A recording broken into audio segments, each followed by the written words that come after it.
So here's our BLACK+DECKER programmable 12 cup coffee maker that we purchased off of Amazon. So we've had this now for about 2.5 years. The technology and everything still works absolutely flawlessly. We did not clean it out for this video so we could show you how much we overpack our coffee. As you can see here in the back, you put the water simply in this container here. This part does come out to be cleaned, which needs to happen soon.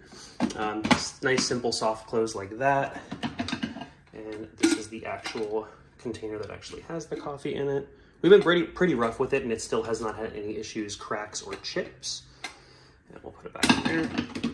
I like the fact of being able to program it, and then when my kids are awake, it instantly starts brewing, and then you have fresh coffee in the morning, which is awesome. We typically do anywhere from like 8 to 10 cups typically, but you can program that for different times.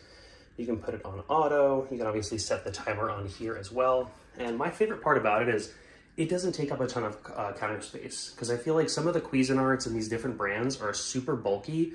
And if you have a smaller unit like us, it just literally takes up like such a large percentage of the counter space. So that's one of the main reasons why we purchased this BLACK+DECKER over the competitor brands.